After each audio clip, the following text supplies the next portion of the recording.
किया जाए, इसलिए ये निरीक्षक कह रहा है कि वो निकल आवे, अन्यथा सभी दंडित किए जाएंगे। तात्पर्य ये सब उस एक की ओर संकेत कर देंगे कि करने वाला अमुक है, इसलिए नत मारे गई है सो लगाई दिहाई सब। क्यों?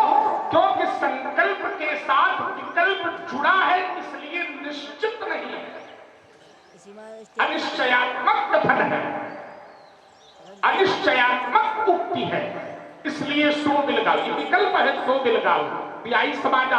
और देखिए शब्द भी लगा है, न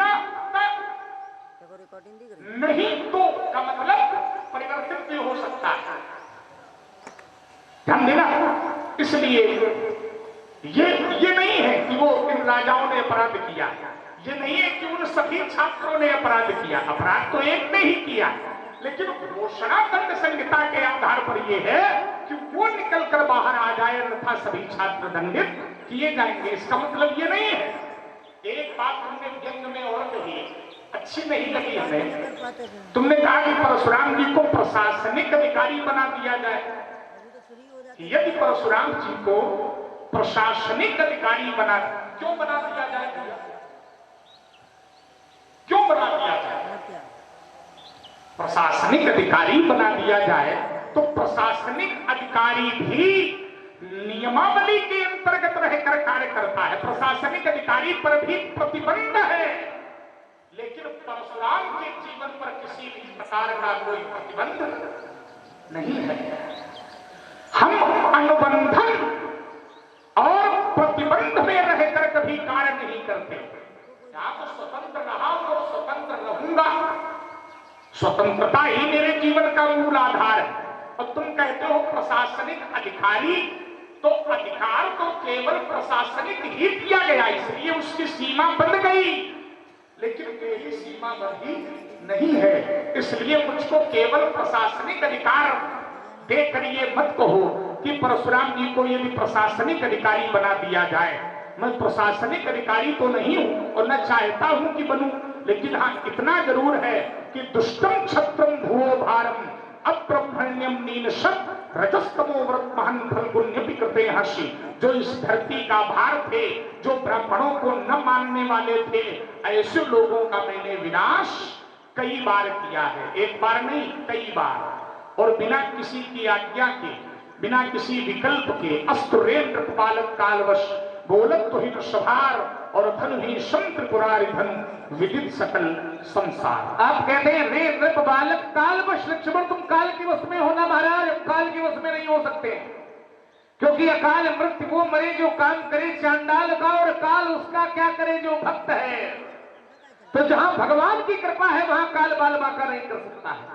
और फिर हम तो काल को भी नष्ट करने की सामर्थ्य रखते हैं। तुम कृतांत भक्षक, कृतांत माने काल, तुम कृतांत भक्षक सुरत्राता, काल हमारा बाल बाका नहीं कर सकता। आचार्य कहते हैं कौशलेश सुत लक्ष्मण रामा अब कालऊ जीत सके, हम तो काल को भी जीत सकते हैं, तो काल हमारा बाल बाका नहीं कर सकता। एक बात आइए, आपकी जो चर्चा निकल करके आई है उस पर हम भी अपनी चर्चा आपको दिए देते हैं।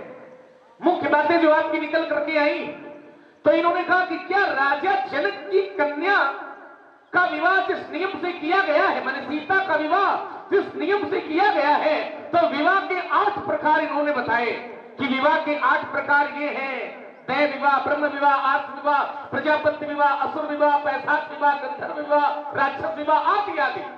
तो इन्होंने कहा कि क्या जनक के नगर में सारी कन्याओं के विवाह क्या धनुष तोड़ करके ही किए जाते हैं? ना महाराज, जनक के नगर में क्या संसार में किसी भी कन्या का विवाह धनुष तोड़ करके नहीं किया जाता है। ठीक है, एक बात। लेकिन संसार की कन्याओं का नियम सीता पर लगने वाला नहीं है।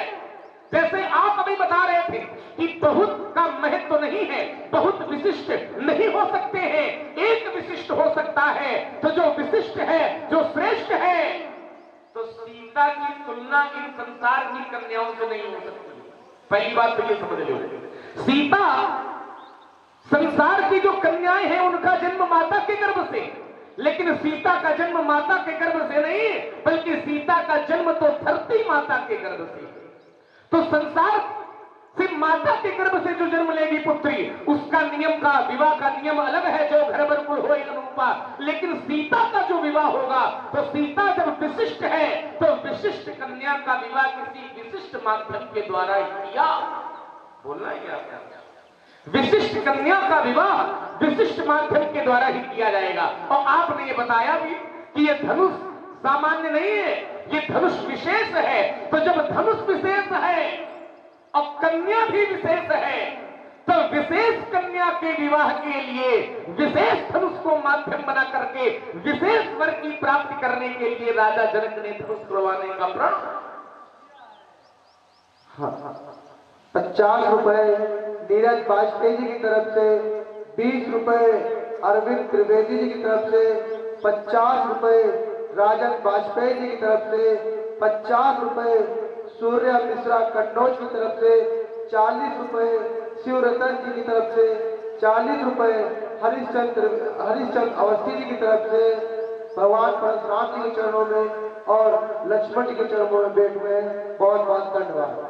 तो विशेष कन्या के लिए राजा जनक ने इस विशेष मार्ग के लिए धनुष को तोड़वाने का प्रण कर दिया।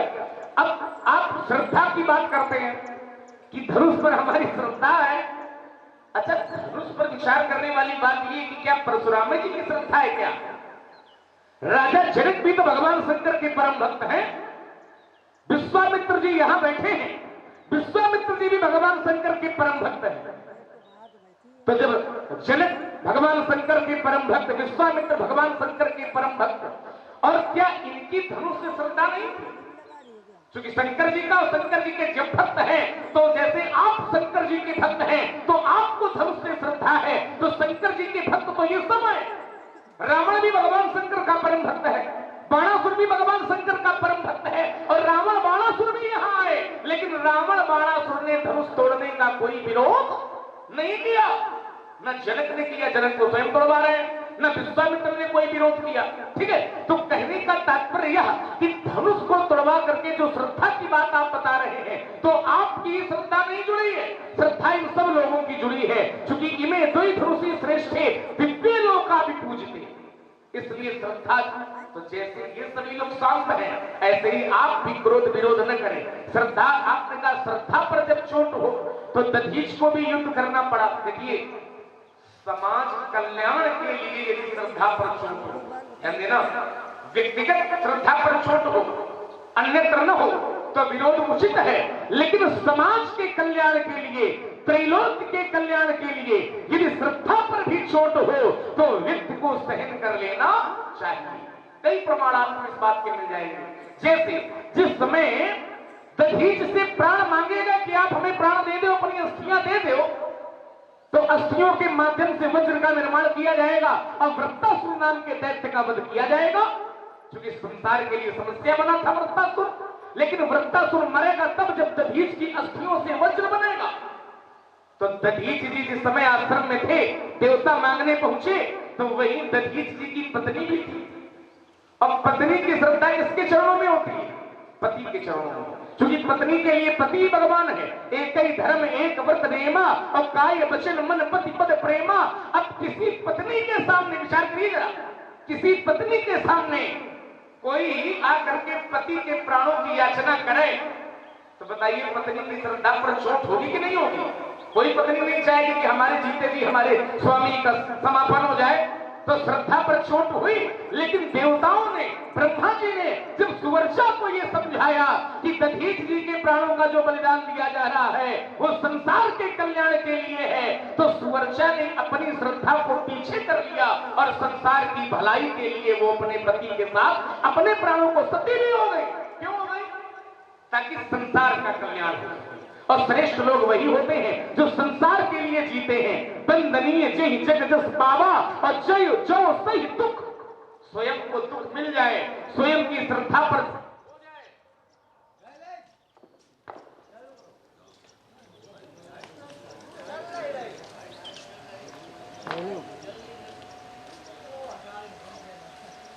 क्या कर रहे?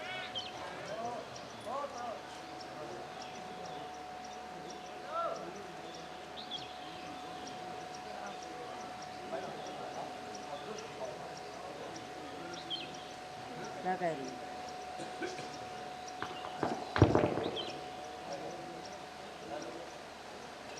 नहीं तारे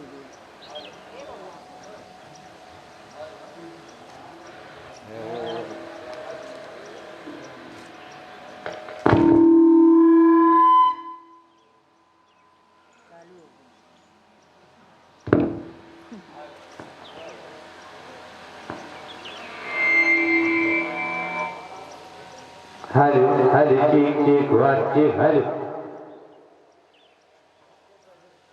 तो समाज की भलाई के लिए, संसार के कल्याण के लिए यदि व्यक्तिगत श्रद्धा पर भी चोट होती है तो व्यक्ति व्यक्तिगत श्रद्धा को पीछे कर देता है और त्रैलोक के सुख के लिए वो अपने को बलिदान कर देता है। ऐसे ही धनुष ने भी अपना बलिदान कर दिया। देखिए, संसार के कल्याण के लिए धनुष नहीं टूटता तो सीता का विवाह नहीं होता, और यही स्थिति बन गई थी। जनक वचन सुनि सब नर नारी और देख जानकी भय दुखारी, सब दुखी थे, लेकिन जैसे ही टूटा तो दो चाप खंड में ही डारे और देख लोग सब भय।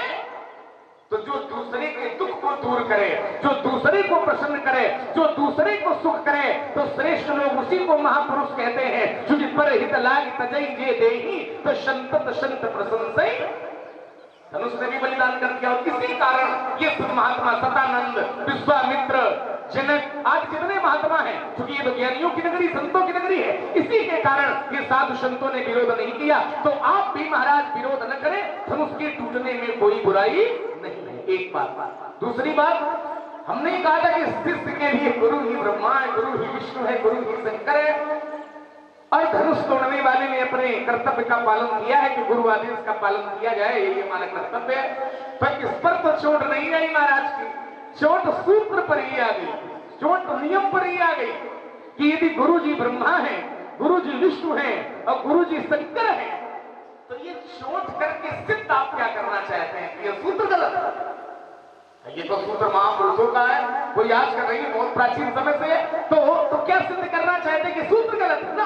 अब आपने जो तर्क दिया उस पर चिंतन ले लो। जैसे आपने कहा कि जो ब्रह्मा जी निर्माण करते हैं उसी का भगवान शंकर विनाश करते हैं, तो इन्होंने कहा ब्रह्मा जी ज्ञान की रचना करते हैं, गुरु जी शिष्य के प्रति ज्ञान की रचना करते हैं, तो शंकर जी संहार किसका करते हैं? देखिए, बहुत अच्छी बात है कि शंकर जी संहार किसका करते हैं? देखिए, ब्रह्मा बनकर गुरु जी ने शिष्य के प्रति ज्ञान की रचना की, ठीक है, ज्ञान की रचना की, सामान्य सी बात है। जब गुरु जी शिष्य को बढ़ावेंगे, ज्ञान करावेंगे, तो होता ये कि ज्ञान प्राप्त कर लेने के बाद शिष्य का और ये समझ लें कि हम गुरु जी से अब ज्यादा विद्वान हो गए और सरल कर दें। कभी कभी ज्ञान को प्राप्त करने के बाद व्यक्ति के जीवन में अहंकार आ जाता है, व्यक्ति के जीवन में अहंकार आ जाता है। जैसे सामान्य सा उदाहरण है, पिता का पुत्र के प्रति वात्सल्य होता है, तो वात्सल्य के कारण कभी कभी पिताजी अपने पुत्र को गोद में हाथ से उठा करके अपने से भी ऊपर कर देते हैं। अब पुत्र ये समझने लगता है कि अरे वाह, हम तो पिताजी से भी ऊंचे हो गए, लेकिन पिताजी यदि हाथ हटाए तो पुत्र नीचे आ जाएगा। ठीक वैसे ही जब ज्ञान की प्राप्ति होती है, वो एक प्रमाण इसी ग्रंथ से आपको दे दे। एक गुरु ने अपने शिष्य को अध्ययन कराया, तो अध्ययन कराने के बाद उसके जीवन में अहंकार आ गया। कैसे आया? तो कहा, जिस समय मैंने अधम जाति मैं विद्या पाए और भयउ जथा अहि दूध पियाए।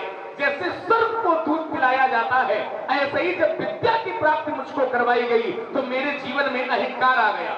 अब गुरु जी ने शिष्य को ज्ञान कराया, तो शिष्य के जीवन में जो अहंकार ने जन्म ले लिया, शंकर जी उस अहंकार रूपी अंधकार का संहार कर देते हैं। इसलिए है कि तप बल शंभु करई संहारा।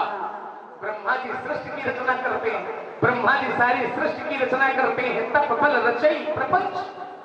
सृष्टि में देखिए गुण भी होते हैं और सृष्टि में दोष भी होते हैं। जड़ चेतन गुण दोष में और विश्व कीन करतार।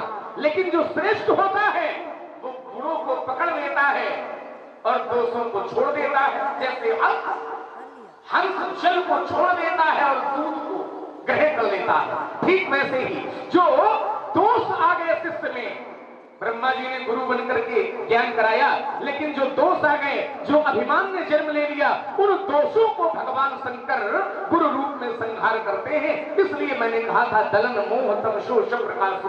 अंतिम बात आपकी, आपने ये कहा था कि लक्ष्मण बहुतों के महत्व में एक को नहीं जोड़ा जा सकता, बहुत विशिष्ट नहीं हो सकते हैं, और ये धनुष विशिष्ट है, तो इस पर हमारा केवल एक ही चिंतन है।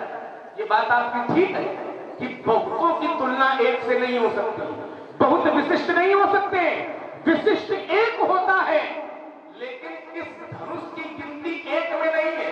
या मेरा धनुष की गिनती एक में नहीं है। संसार में केवल एक ही ऐसा धनुष नहीं है। यदि एक ही ऐसा धनुष होता तो मैं आपकी बात मान लेता कि इस एक की समता संसार के अन्य धनुषों से नहीं हो सकती है, लेकिन इस धनुष की गिनती एक में नहीं है, बल्कि इस धनुष की गिनती तो दो में। और प्रमाण हमसे ले लीजिए, क्या है? तो कहा इमे द्वै, द्वै माने दो, इमे द्वै धनुषी श्रेष्ठे दिव्य लोका विपूजिते और दृढ़े बलवती मुखे सुकृते विश्वकर्मणा। इसलिए यह बात आपकी लगने वाली नहीं है। रही बात ये कि ये धनुष मेरा नहीं है, मेरे भगवान का है, इसलिए मैं विरोध कर रहा हूं। तो ममता नहीं है मैं, उन्होंने कहा ममता शिव जी से है। बहुत अच्छी बात। धनुष शंकर जी का है, एक चिंतन हम दे रहे हैं। धनुष शंकर जी नहीं है, धनुष शंकर जी का, धनुष शंकर जी का है, तो आप लोग धनुष से श्रद्धा है। अच्छा, तोड़ने वाला कौन है? तोड़ने वाला है सीता का पति, तोड़ने वाला सीता का पति है। धनुष ये भगवान शंकर का है, इसलिए आप क्रोध विरोध कर रहे हैं। और तोड़ने वाला है सीता का पति, तो सीता के पति से भगवान शंकर के संबंध के आपको नहीं पता? तुमको नहीं पता तो मैं बता देता हूं। धनुष शंकर जी का है, लेकिन तोड़ने वाले से शंकर जी का संबंध क्या है?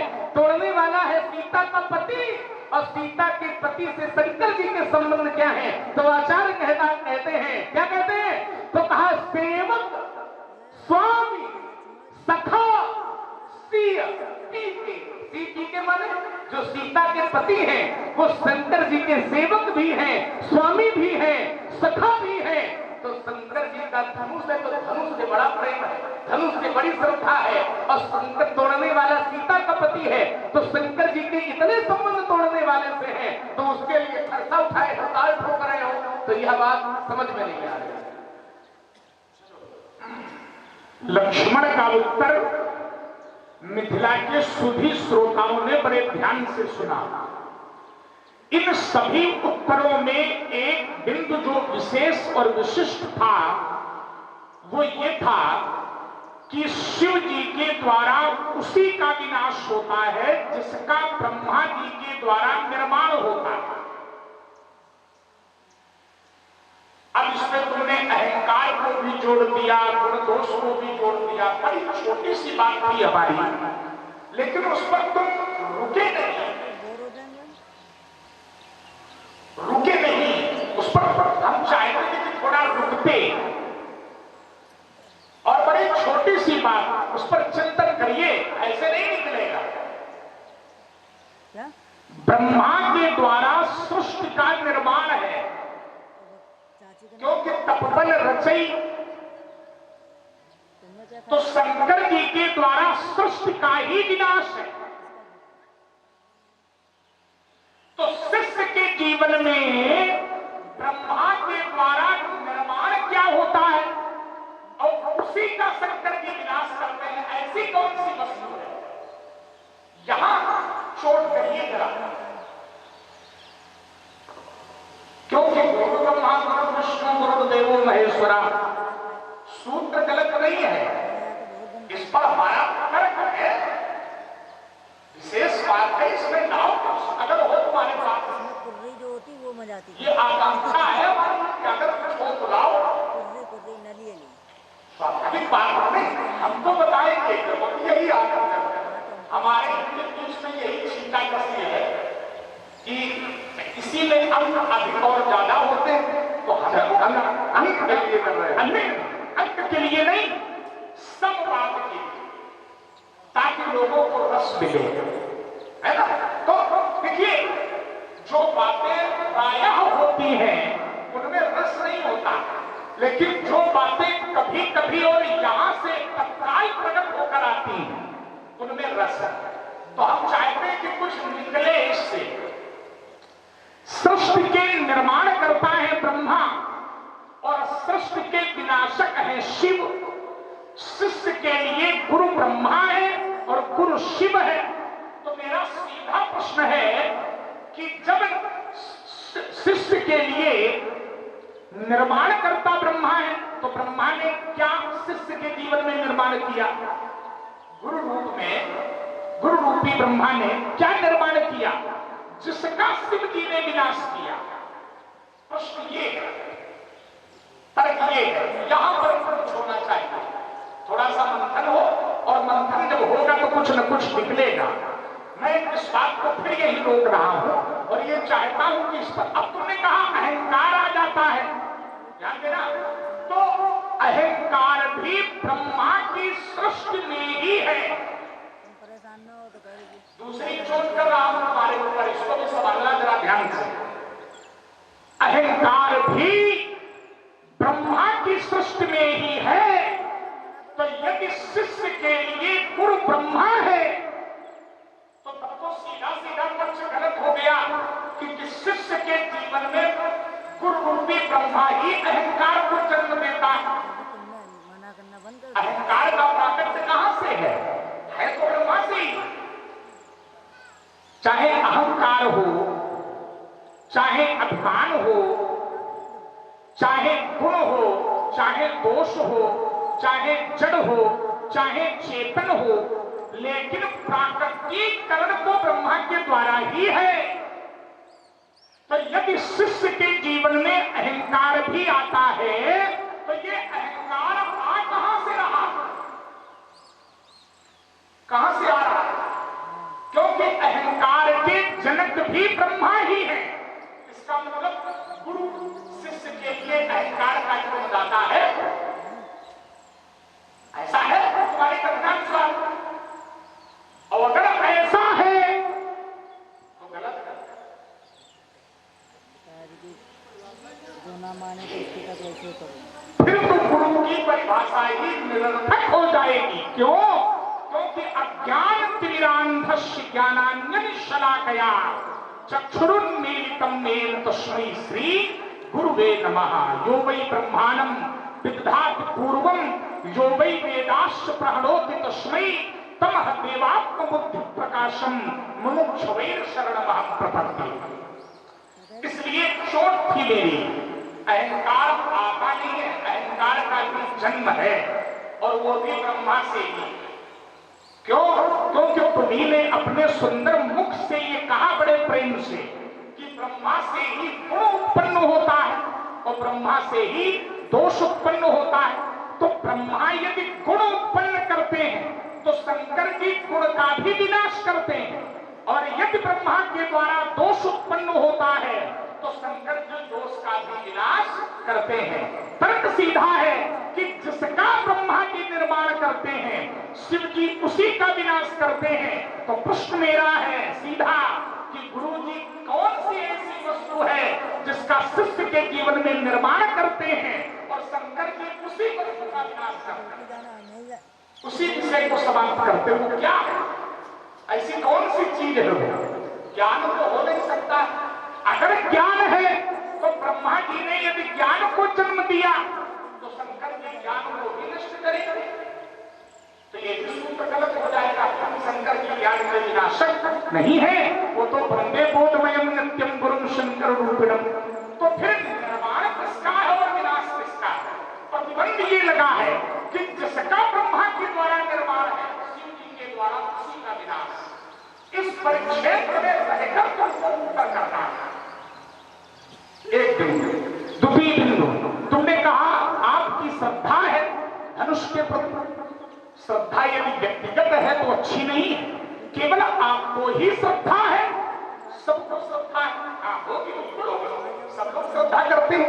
एक पिता के 4 पुत्र हैं, ध्यान देना, चारों श्रद्धा करते हैं, लेकिन चारों की श्रद्धा का प्रकार अलग अलग है। क्योंकि श्रद्धा प्रतिभा अवध ब्रह्मवाणी का सूत्र दे रहा हूं, 18वें अध्याय का। श्रद्धा त्रिधा भवति। श्रद्धा 3 प्रकार की है, सात्विक, राजस और तामस। गुरु की वस्तु के प्रति विनाश का संकल्प ले लेना, ये सात्विक श्रद्धा का परिचायक नहीं है, तामसिक श्रद्धा का परिचायक है। ऐसा लेते रहो। दूसरी गुरु की वस्तु के प्रति यदि शिष्य विनाश का संकल्प लेता है तो ये श्रद्धा तो है, वो गुरु मानता है, लेकिन श्रद्धा भी 3 प्रकार की है, सात्विक, राजस और तामस। तो ये कौन सी श्रद्धा है? जनक ने तोड़वा दिया, हम विरोध कर रहे हैं। श्रद्धा जनक की भी है, श्रद्धा परशुराम की भी है, लेकिन श्रद्धा के प्रकार में जो परिवर्तन है, उस परिवर्तन पर ध्यान दो। श्रद्धा तो सब में है, और श्रद्धा बिना धर्म नहीं हुई, बिनु मही गंध की पावे कोई। श्रद्धा के बिना धर्म नहीं होता, लेकिन किस श्रद्धा के बिना, ये प्रश्न होगा, क्योंकि श्रद्धा श्रद्धा भवत।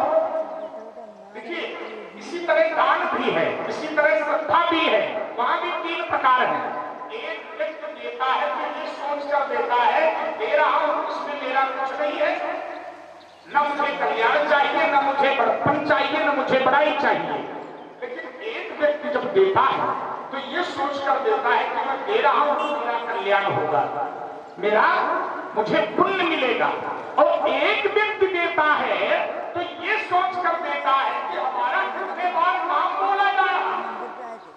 कुछ लोगों का ध्यान इसी पर होता है कि अगर हमने 1100 दिए हैं तो कितनी बार नाम बोला गया। श्रद्धा तो तीनों में है, क्योंकि देने का नाम ही श्रद्धा है। अंतर इतना है, पिताजी की सेवा प्रत्येक पुत्र करता है, लेकिन प्रत्येक पुत्र के सेवा करने का जो प्रकार है, भाव है, वो अलग अलग है। श्रद्धा तो सबको होती है। इसी तरह, और देखिए जरा, पुत्र की श्रद्धा का जो प्रकार होगा, ये गहरी बात क्यों बोल रहा हूं, उस पर चिंतन करिए। पुत्र की श्रद्धा का जो प्रकार होगा, वही प्रकार पिता के प्रेम का भी होगा।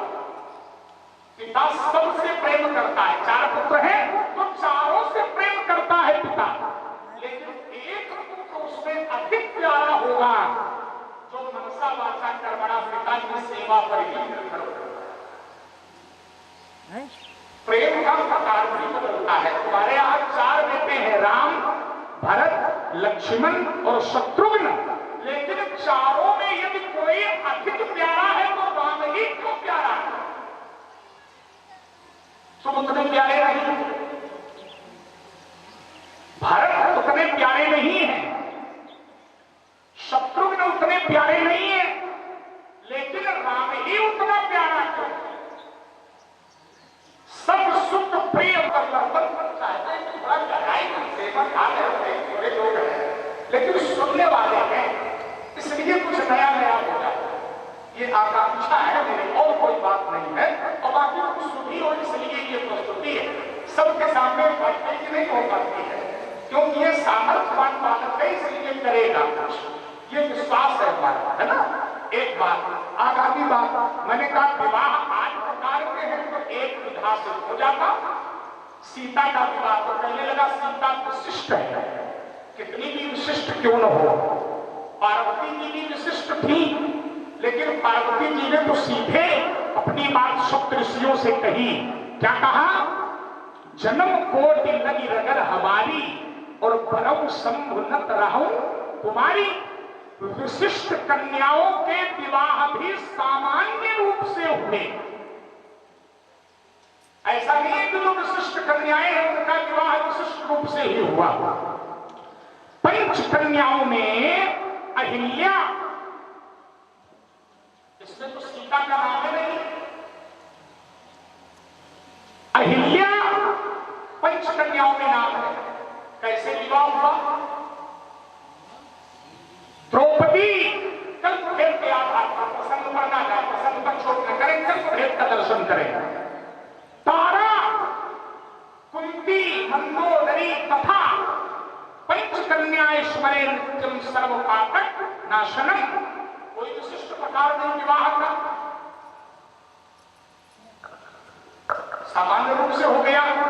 पार्वती जी का विवाह सामान्य रूप से, लक्ष्मी जी विशिष्ट है सामान्य रूप से, ब्रह्मा जी का विवाह ब्रह्माणी से हुआ सामान्य रूप से। सीता का विवाह ही इस विधि के अनुसार क्यों? क्या लक्ष्मी विशेष नहीं है? क्या पार्वती विशेष नहीं है? क्या सती विशेष नहीं थी? क्या इंद्राणी विशेष नहीं थी? लेकिन विवाह सामान्य रूप से, तो सीता ही विशिष्ट है, इन सबसे भी विशिष्ट है। या तुम क्या कहना चाहते हो? तुम्हारी श्रद्धा सीता के प्रति किस रूप में है, ये तुम्हारी अपनी बात है, लेकिन मैंने तो सीता को आशीर्वाद दिया है। मैंने उसको वो नहीं माना जो तुम मुझे मनवाना चाहते हो। इसलिए एक सामान्य प्रकार होना चाहिए। मैं अपनी बात को यही रोक लूं। एक और तुमने कहा कि वो रेल पालक,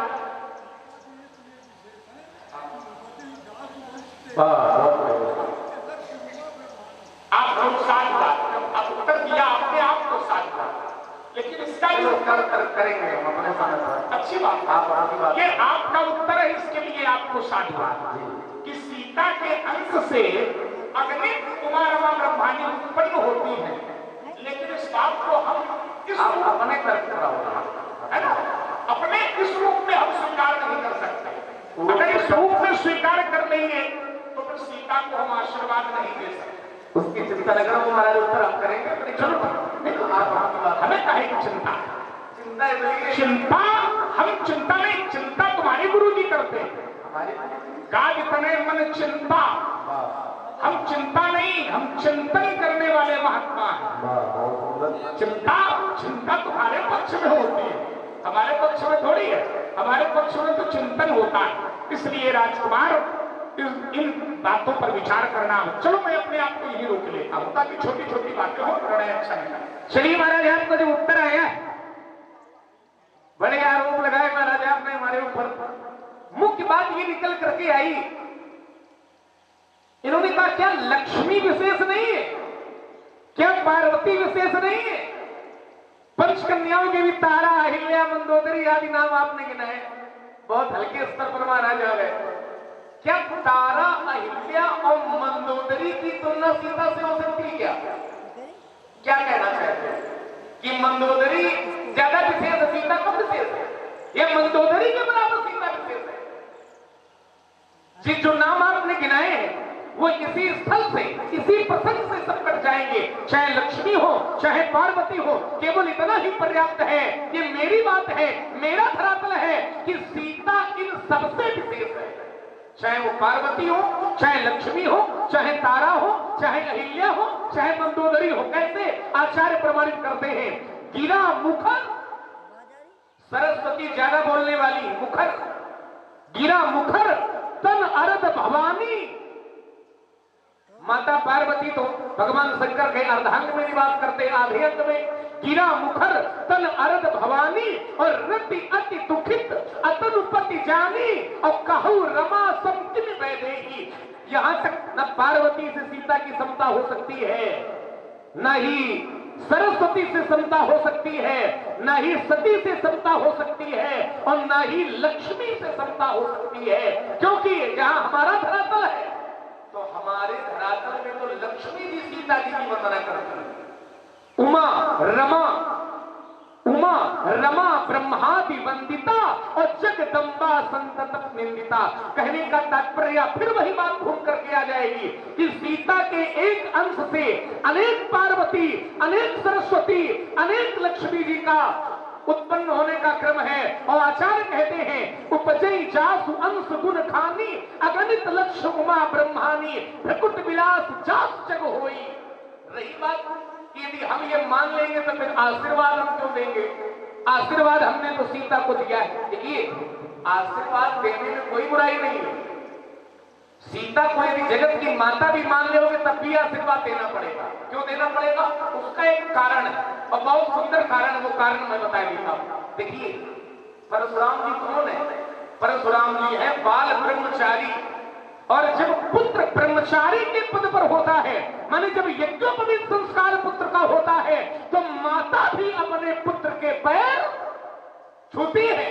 अब परशुराम जी ब्रह्मचारी नहीं, परशुराम जी तो बाल ब्रह्मचारी है, और जो बाल ब्रह्मचारी होता है तो माता को भी प्रणाम करने का उसको अधिकार। इसलिए जनक बहोरी आए सिरुनावा और सीय बोलाई प्रणाम करावा। इसलिए आपने सीता को आशीर्वाद दिया, क्योंकि ब्रह्मचारी का पद सबसे बड़ा होगा। इसलिए सीता को भी आशीर्वाद देने की सामर्थ्य आप में है। और एक प्रमाण ग्रंथ में भी, जिस समय नारद जी आए, नारद जी ब्रह्मचारी हैं, और हिमवान और मैना के घर में जिस समय आए, तो माता पार्वती देखिए हमारी संस्कृति क्या है, हमारी संस्कृति में कन्या के पैर छुए जाते हैं, लेकिन कन्या से पैर छुआए जब तक उसका विवाह नहीं होता है तब तक वो किसी के पैर नहीं छूती, क्योंकि कन्या है, कन्या माता का स्वरूप है, देवी का स्वरूप है। लेकिन जिस समय पार्वती जी का जन्म हिमवान के घर में हुआ और नारद जी घर में आए, तो नारद जी के चरणों में भी पार्वती को प्रणाम करना, सुता बोली मेली मुन चरना। क्यों? क्योंकि ब्रह्मचारी का पद सबसे बड़ा होता है, और आप बाल ब्रह्मचारी हैं, इसलिए सीता माता की यदि मान ली जाए तो माता को भी प्रणाम करने का अधिकार ब्रह्मचारी को बनेगा। एक बात। दूसरी बात, आपने कहा कि लक्ष्मण श्रद्धा इन लोगों की भी है, लेकिन श्रद्धा के भी तीन रूप होते हैं, सतोगुण की श्रद्धा, रजोगुण की श्रद्धा और तमोगुण की श्रद्धा। तो इन्होंने चोट हमारे ऊपर की कि राजा जनक ने धनुष तोड़वा दिया, तो गुरु जी की वस्तु को तोड़वाना ये तामसी श्रद्धा के अंतर्गत आता है, और हम विरोध में खड़े हैं। इसलिए हमारी श्रद्धा अच्छी है। क्यों? क्योंकि जनक गुरु जी की वस्तु को तोड़वा रहे हैं, तो उनकी श्रद्धा तामसी है, और हम विरोध में खड़े हैं। एक चिंतन हम भी दे रहे हैं, समझना जरा महाराज। जनक ने धनुष तोड़वा दिया किसका? गुरु जी का, तो जनक की श्रद्धा तामसी हो गई। जनक ने तो महाराज भगवान शंकर का धनुष तोड़वाया है, लेकिन तुमने तो गुरु जी के लड़का का दांत तोड़ दिया था, तब तुम्हारी श्रद्धा कहां गई? शंकर जी के पुत्र हैं गणेश जी महाराज, और गणेश जी के लगा है हाथी का मुख, गजानन कहेगा में, और हाथी के मुख में दो दांत होंगे प्राय, ठीक है। लेकिन गणेश जी के लिए क्या कहा जाता है? एक दंत दयावंत चार भुजा, एक दांत यही तोड़े बैठे, समझो स्वयं में गुरु जी के पुत्र का दांत तोड़ दे, तो इनकी श्रद्धा ठीक है, कोई गड़बड़ी नहीं है। स्वयं में गुरु जी के पुत्र का दांत तोड़ दे तो कोई गड़बड़ी नहीं है, श्रद्धा बहुत अच्छी है गुरु जी के प्रति। गुरु जी से मिलने जा रहे थे, श्रद्धा अच्छी है। और दूसरा, यदि गुरु जी का धनुष तोड़वा दे तो उसकी श्रद्धा खराब है, उसकी श्रद्धा तामसी है। ये गलत निर्णय है आपका। नियम लगाओ तो बिल्कुल ठीक ठीक लगाओ, दोनों और सही सही लगाओ। अच्छा, जनक ने यदि धनुष तोड़वाया तो शंकर जी जनक जी के आराध्य है, शंकर जी का धनुष है। चिंतन करने वाली बात यह है कि जब धनुष शंकर जी का है और जनक के पास है, तो क्या जनक अपनी इच्छा से धनुष तोड़वावे? जब तक भगवान शंकर की कोई न कोई प्रेरणा, क्या भगवान शंकर का कोई न कोई संकेत जनक को नहीं मिलेगा, तब तक जनक ये धनुष तोड़वाने वाले नहीं। आज से पहले कभी नहीं तोड़वा दिया, कोई आगे थोड़ी रखा है धनुष, तो बहुत समय से रखा है, लेकिन आज ही तोड़वाना क्यों पड़ा? उसका सीधा कारण है, सीधा कारण ये है कि भगवान शंकर ने जनक को यह प्रेरणा दी थी कि तुम पुत्री का विवाह करना चाहते हो तो मेरे धनुष पर यह प्रतिज्ञा करो कि जो धनुष तोड़ दे उसी के साथ अपनी पुत्री सीता का विवाह। और इसका प्रमाण भी आचार्य कहते हैं, धनुर्मदीयम ते गेहे पूजितम तव पूर्वजै विश्व प्रतिज्ञा त्वया कार्या भंगाय तोलनाय च तोलयित्वा चयो भंगम कार्येत नुशोमम और तस्मै देया त्वया गन्या हेम मुक्त्वा गतो हरा। कहने का तात्पर्य यह कि जब सीता विवाह के योग्य हो गई, सामान्य बात यही है कि जब व्यक्ति के जीवन में समस्या आती है तो व्यक्ति अपने भगवान के सामने, अपने आराध्य के सामने अपनी समस्या प्रकट करता है। सीता जब विवाह के योग्य हुई तो राजा जनक को यह चिंता हुई कि हमारी पुत्री सामान्य नहीं है, तो इसका विवाह हम कैसे करें? तो भगवान शंकर से उन्होंने अपनी बात बताई तो शंकर जी ने राजा जनक को यह प्रेरणा दी कि तुम हमारे धनुष पर यह प्रतिज्ञा करो कि जो धनुष को तोड़ देगा उसी के साथ हम सीता का विवाह कर देंगे। तो जब शंकर जी का धनुष और शंकराचार्य जी तोड़वाने का आदेश दे रहे हैं, तो इस समय परशुराम जी को राजा जनक की श्रद्धा प्रश्न चिन्ह लगाने का कोई अधिकार, परशुराम जी को राजा जनक का विरोध करने का कोई अधिकार नहीं बनेगा। ये दूसरी बात। तीसरी बात, देखिए हमने पूरा चिंतन महाराज दे दिया था, बार बार एक ही बात नहीं की जाएगी। आपने गुरु जी पर तर्क किया तो मैंने आपको बताया था कि जब विद्याध्ययन होती है तो विद्याध्ययन में शिष्य को कभी कभी अहंकार आ जाता है और उस अहंकार का विनाश भगवान शंकर करते हैं। हमने अपना मत दिया था, अपना चिंतन दिया था। हरि अनंत, हरि कथा अनंता कहानी सुने बहुविध सब, हर व्यक्ति के विचार अलग अलग होते हैं। ये आवश्यक नहीं कि जो हमारा विचार है वो सामने वाले को अच्छा ही लग जाए या सामने वाला उसको सही ही मान ले। अब हमने अपना चिंतन प्रस्तुत किया, यदि आपको अच्छा नहीं लगा तो आप इस पर अपना चिंतन दे दें। यही संवाद का क्रम है। हर व्यक्ति अपनी बात कहने के लिए स्वतंत्र है। आपने कहा कि जिसका अरे सामान्य सी बात है, जैसे कभी कभी निर्माण किया जाता है, जैसे सामान्य सा उदाहरण दे दें हम, जैसे किसान है, किसान खेत में बीज बोता है, मेरी बात, किसान खेत में बीज बोता है तो बीज बोया है उसने ताकि फसल मिले, लेकिन बीज के साथ साथ खरपतवार और घास भी अपने आप जब ले लेते उत्पन्न हो जाते हैं। तो श्रेष्ठ किसान वो होता है जो फसल की रक्षा के लिए उस घास को, उस खरपतवार को समाप्त कर देता है। ठीक वैसे ही जब गुरु जी शिष्य को ज्ञान देते हैं तो जो हृदय में अहंकार जन्म ले लेता है उस अहंकार को गुरु रूप में शंकर जी समाप्त कर देते हैं। ये मेरा चिंतन था, मैंने वो बात कही थी। अब ये बात आपको सही नहीं लग रही है तो आप इस पर अपना चिंतन दे दें, है ना। मैं अपनी बात को यही रोक देता हूँ। तुमने कहा कि ब्रह्मा जी जब ज्ञान देते हैं तो शिष्य के हृदय में अहंकार उत्पन्न हो जाता है। इस पर मैं एक प्रश्न कर चुका था कि ये अहंकार उत्पन्न करता कौन है? हो जाता है या करता है? अहंकार उत्पन्न होता नहीं है, क्योंकि अहंकार के जन्मदाता भी ब्रह्मा ही है। इस पर चोट करो ना, उत्तर तो हम देंगे, उत्तर का मतलब कोई प्रश्न तो जांच थोड़ी रहे। हम तो तुम्हारा मत मांग रहे हैं, मत क्या है, लेकिन मत तुम्हारा मिल नहीं रहा है मेरी बात से। ये विषय है अहंकार। अब तुमने कहा ज्ञान देते हैं, तो जब ज्ञान देते हैं तो शिष्य के हृदय में अहंकार उत्पन्न हो जाता है। हम इस वाक्य पर भी चोट कर सकते हैं। तो जैसे आपने भी महाराज कहा कि ब्रह्मा अहंकार को उत्पन्न करते हैं, हाँ ठीक है, ब्रह्मा अहंकार को उत्पन्न करते हैं, अहंकार उत्पन्न नहीं होता है। और मान लीजिए ब्रह्मा को ही अहंकार हो जाए, क्योंकि अहंकार तो किसी को भी हो सकता है। हाँ, ब्रह्मा को जो अहंकार होता है तो क्या वो भी ब्रह्मा जी उत्पन्न कर लेते हैं? ब्रह्मा को जो अहंकार होता है वो अहंकार भी ब्रह्मा के द्वारा ही उत्पन्न किया गया है। अच्छा, जैसे मकड़ी अपने द्वारा स्वयं जाले का निर्माण भी करती है और फिर मकड़ी उसी जाले का विनाश भी कर देती है और उसी में रहती भी है।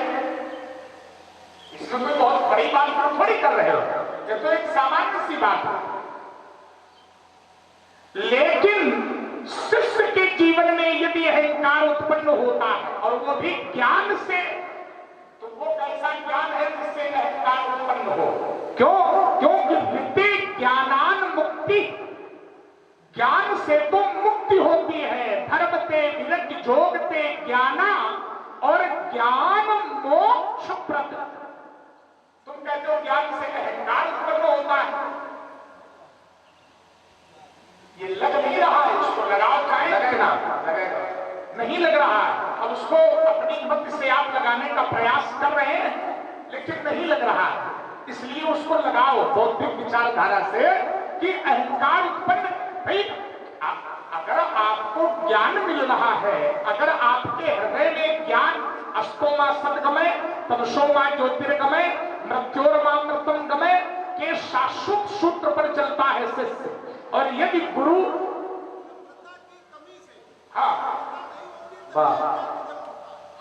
नम्रता की जब बोलेगा, नम्रता की जब कमी होती है हाँ वो तो एक ही सत्ता, एको अद्वितीयो जो सृज पाले हरे बहोरी, जिसके द्वारा निर्माण है उसी के द्वारा पालन है उसी के द्वारा विनाश। वो तो एक ही सत्ता है। जो माने वह माने कौन? एको ब्रह्म द्वितीयो नाश। लेकिन चलो अच्छा छोड़ो, ये विषय बहुत बिंदु इस पर बन गए, लेकिन कुछ निर्णय।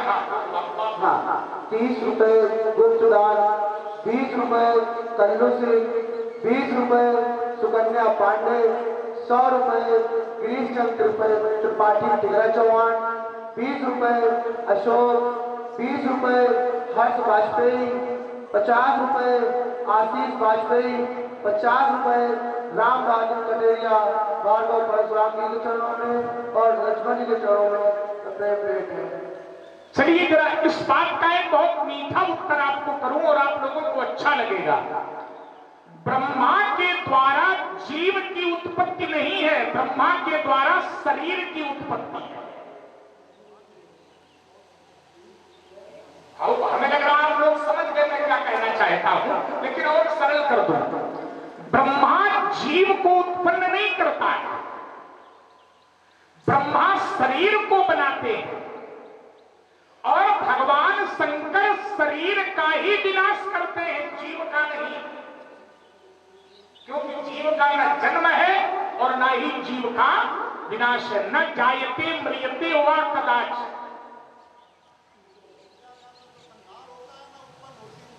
नहीं होता, स्वाभाविक है। नयनम छिंदन्ति शस्त्राणि नयनम दहति पावकः न चैनम क्लेदयन्ति आपूर्न शोषयति मारुतः। ब्रह्मा के द्वारा जिस ज्ञान के शरीर का निर्माण शिष्य के जीवन में होता है, उसी ज्ञान के शरीर का विनाश शंकर जी के द्वारा शिष्य के जीवन में होता है। क्यों?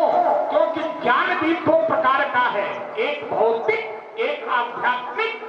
जो भौतिक ज्ञान गुरु देता है, भगवान शंकर के द्वारा उसी भौतिक ज्ञान का विनाश होता है, और जब होता है तब वो शिष्य जीव के रूप में मुक्त हो जाता है। क्योंकि मुक्ति उसी की होती है जो ज्ञान और अज्ञान इन दोनों से ऊपर उठ जाता है, जो इन दोनों से परे होता है। वहां ज्ञान के बंधन में नहीं है। जैसे जड़ भरत ज्ञान और अज्ञान इन दोनों से ऊपर है, ज्ञान और अज्ञान से परे है, गुण और दोष से परे है।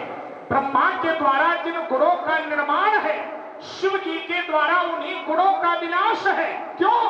क्योंकि केवल दोष ही बंधन के कारण नहीं है, बल्कि गुण भी बंधन का कारण होता है। अच्छा करने वाला स्वर्ग को प्राप्त करता है, बुरा करने वाला नरक को प्राप्त करता है। लेकिन जो अच्छाई और बुराई इन दोनों से परे है, वो मोक्ष को प्राप्त करता है, वो कैवल्य पद को प्राप्त करता है। इसीलिए आचार्य कहते हैं, मानस में प्रमाण है, सुनहु तात मायाकृत गुण और दोष अनेक, लेकिन गुण यह क्या उभय न देखी है। उभय माने दोनों। गोकर्ण जी ने एक उपदेश दिया अपने पिता अरुणदेव को। क्या कहा गोकर्ण जी ने? देहेष्ठिमां सुरधरे विमतिं त्यजत्वं जाया शतादिश सदा ममतां विमंच अन्यस्य दोष गुण चिंतन माशु मुक्त्वा। दूसरे के दोष ही नहीं, बल्कि दूसरे के गुणों से भी आपको पृथक करना पड़ेगा।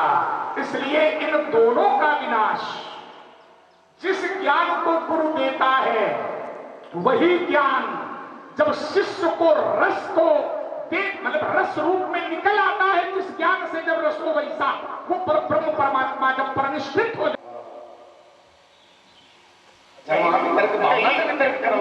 उनसे तर्क नहीं है। हम उनसे थोड़ी अनंत पर ही तर्क कर रहे हो। अनंत पर मेरी बात है, तर्क नहीं है। तर्क हर बात पर नहीं होता।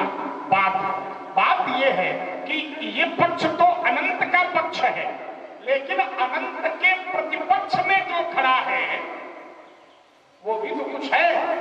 ओम पूर्णमदः पूर्णमिदं पूर्णात् पूर्णमुदच्यते पूर्णस्य पूर्णमादाय पूर्णमेवावशिष्यते, वो पूर्ण है जिससे अनेकों अनंत उत्पन्न होंगे, एक शेष नहीं,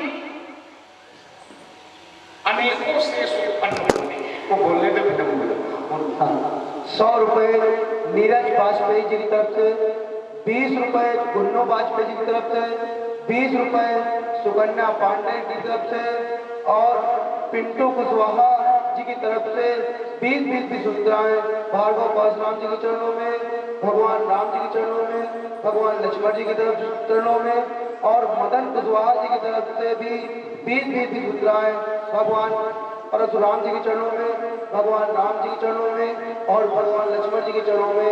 बेटे बहुत बहुत साधुवाद। अब देखिए जरा, एक इन्होंने तर्क दिया और आप लोगों ने बड़े अच्छे मन से उसका स्वागत भी किया।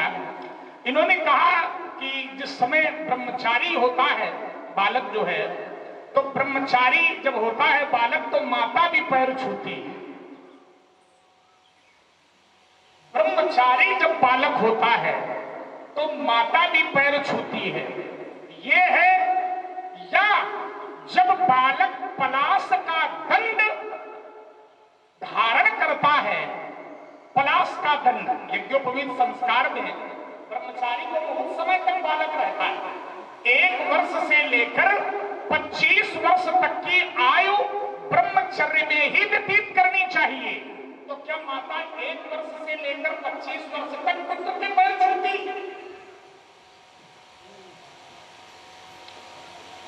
ब्रह्मचारी तो है, उसी समय क्यों छूती? प्रवेश तो करते हो, छूते तो हो, लेकिन उसको जरा दोनों बातों में लेकर के संभालो तो और अच्छा लगेगा। उसी समय क्यों छूती है ब्रह्मचर्य? हाँ, उसी समय। क्या कारण है इसका? क्योंकि दंड ग्रहण मात्रेण नरो नारायणो भवत्। उसी समय, हर समय नहीं। यद्यपि सत्यता यह है कि यज्ञोपवीत संस्कार के बाद भी बालक ब्रह्मचारी ही रहता है, तभी काशी पढ़ने जाता है, तब माता पैर नहीं छूती। क्यों? तब भी तो छूना चाहिए, ब्रह्मचारी को तब भी है, लेकिन क्यों नहीं छूती? संस्कार के समय ही माता पुत्र के पैर क्यों छूती है? ये तुम्हारे लिए छोड़ रहे हैं, क्योंकि तर्क तुम्हारा है, बात तुम्हारी है, और राम कृपा से, प्रभु कृपा से यज्ञोपवीत भी तुम्हारा हो चुका है। भय कुमार जब ही सब भ्राता, तो दीन जनेऊ गुरु पितृ माता।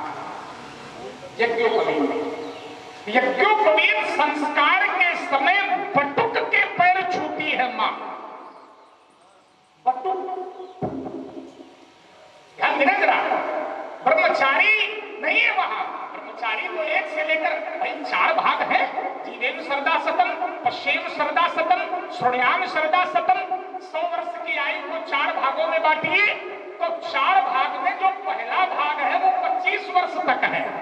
25 वर्ष तक। अच्छा, और जरा छोड़िए, अगर अन्यान्य अपवादों को भी ले लिया जाए, अन्यान्य अपवादों को भी ले लिया जाए, तब भी जब तक ब्रह्मचर्य जीवन है तब तक माता के द्वारा चरण स्पर्श नहीं है। उसी समय, जिस समय यज्ञोपवीत संस्कार होता है, उस समय केवल वो पैर छूती है। उसी समय संपूर्ण ब्रह्मचर्य जीवन में वो पैर नहीं छूती है ना। इस पर भी चिंतन हो।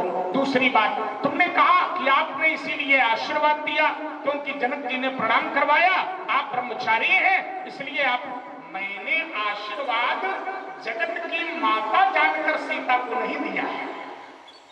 हमारी भी भावनाओं का तो आदर करो, और आदर रखना भी चाहिए लक्ष्मण को। सत्यता यही है कि अगर परशुराम के मन में ये बात सन्निहित हो जाए कि सीता संसार की माता है, तो क्या परशुराम के द्वारा आशीर्वाद दिया जाएगा?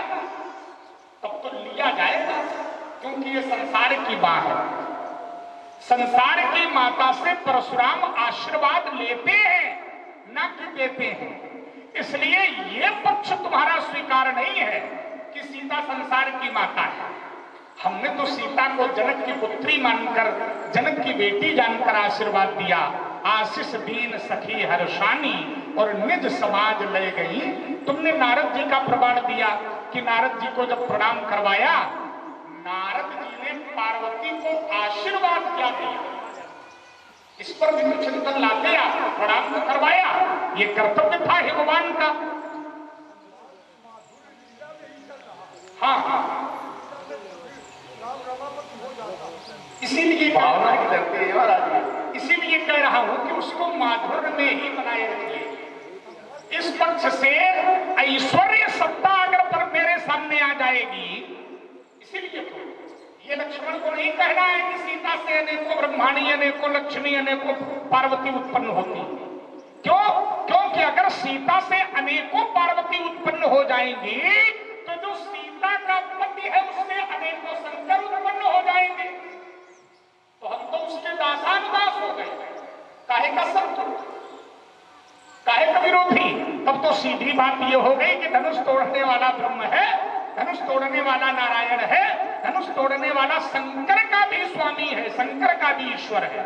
इसलिए हम अपनी प्रतिष्ठा में, अपनी मर्यादा में बने रहे। तुम कुछ भी कहो, ये तुम्हारा विषय है, क्योंकि तुम्हारी श्रद्धा है। लोग देखिए, आपकी श्रद्धा जिसके प्रति है आप उसको सर्वस्व मान लेते हैं, लेकिन ये आवश्यक नहीं है कि सामने वाला भी आपके इष्ट को सर्वस्व मान ले। तुम मानते हो, साधुवाद है। सीता को आदिशक्ति कहते हो, साधुवाद, मेरा कोई विरोध नहीं।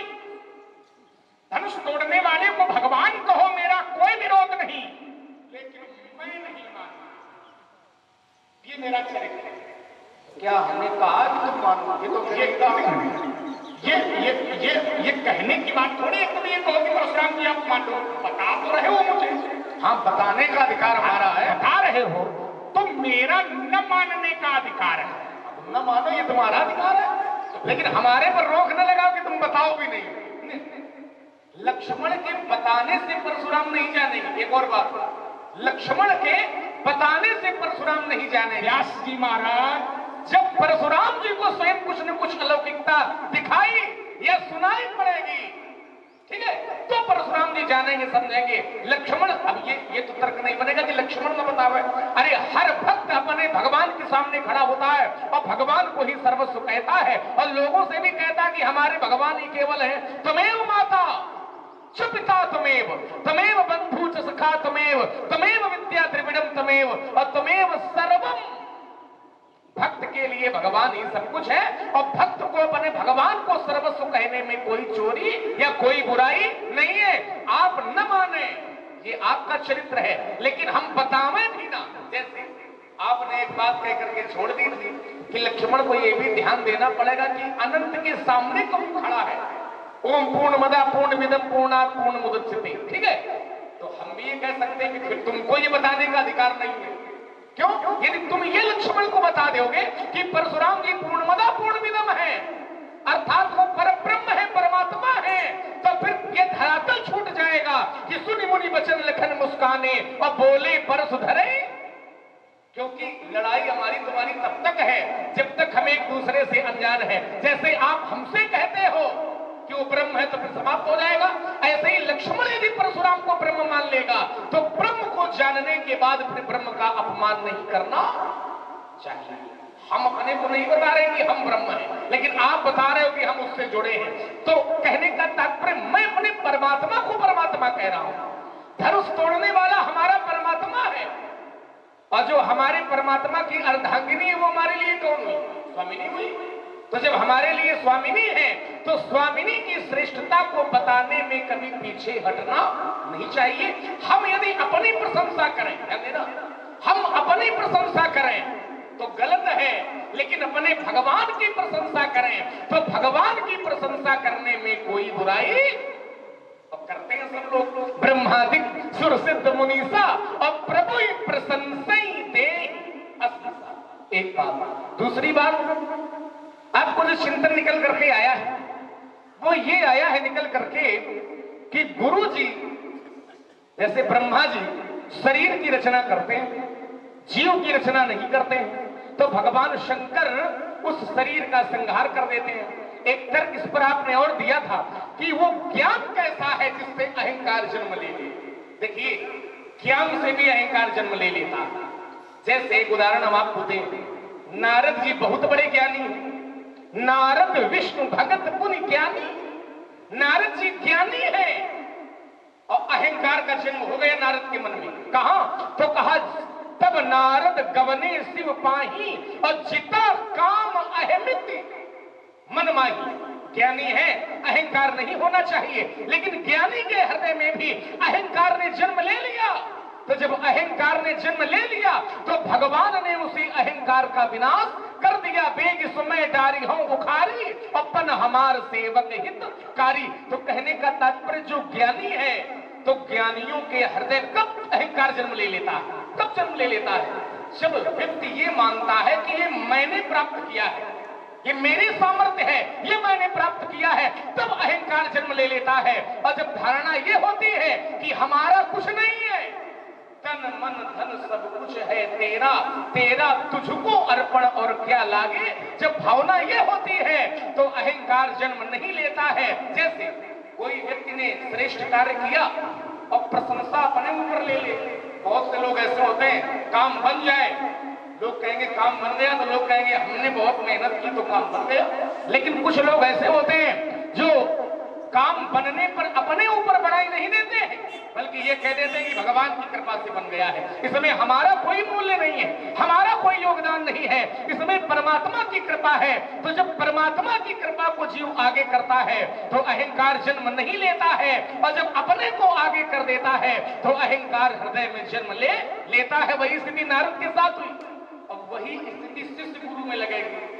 गुरु जी ने ज्ञान दिया, शिष्य यदि ये माने कि ये गुरु जी की कृपा से ज्ञान मिला है, हम में इतनी सामर्थ्य नहीं है कि इन बातों को हम समझ सकें, लेकिन गुरु जी का प्रभाव है जो हमें उन्होंने ये समझाया है, हमें सिखाया है, तो अहंकार जन्म नहीं लेगा। और शिष्य यदि सोचे कि गुरु जी धन्य है जो हमारे जैसा शिष्य उनको मिल गया, इतनी जल्दी समझ जाता है, तो अहंकार जन्म ले लेता है। उसी अहंकार का भगवान शंकर विनाश करते हैं। कुछ कहना चाहे तो एक बात केवल हम कह लें। जैसे आपने ये कहा था कि शरीर का निर्माण ब्रह्मा करते हैं, एक बात भी आई कि अनंत को संतुष्ट करो, तो शरीर तो महाराज हमारा भी, शरीर हमारा भी है, हम भी जीव है। तो जब ब्रह्मा की सृष्टि के अंतर्गत हम भी हैं, तो क्या हमारे शरीर का विनाश भी भगवान शंकर करेंगे? जैसे मेरी एक चिंतन है, मेरा जो ये मानता है कि ये शरीर मेरा है, मेरा जो ये मानता है कि ये शरीर मेरा है, उसके शरीर का विनाश तो भगवान शंकर करते हैं। लेकिन जो ये मान लेता है कि मेरा शरीर नहीं है, ये सब भगवान की कृपा है, कभू करी करुणा नर देही देत ईश बिनु हेतु स्नेही, शरीर तो काक भुसुंड का भी है, शरीर तो काक भुसुंड का भी है, वो भी तो छिटजल बाबू गगन समीरा के अंतर्गत है। तो क्या लक्ष्मण के शरीर को और काक भुसुंड के शरीर को भी क्या शंकर जी विनाश करेंगे? मैं बात रोकता हूं। उत्तर, तुमने कहा देवर ज्ञान से भी अहंकार उत्पन्न होता है, इस बात का प्रमाण नहीं है तुम्हारे पास। अगर हम ये कहें कि इसका प्रमाण लाइए कि ज्ञान से अहंकार उत्पन्न होता है, तो प्रमाण नहीं है। फिर तुमने नारद को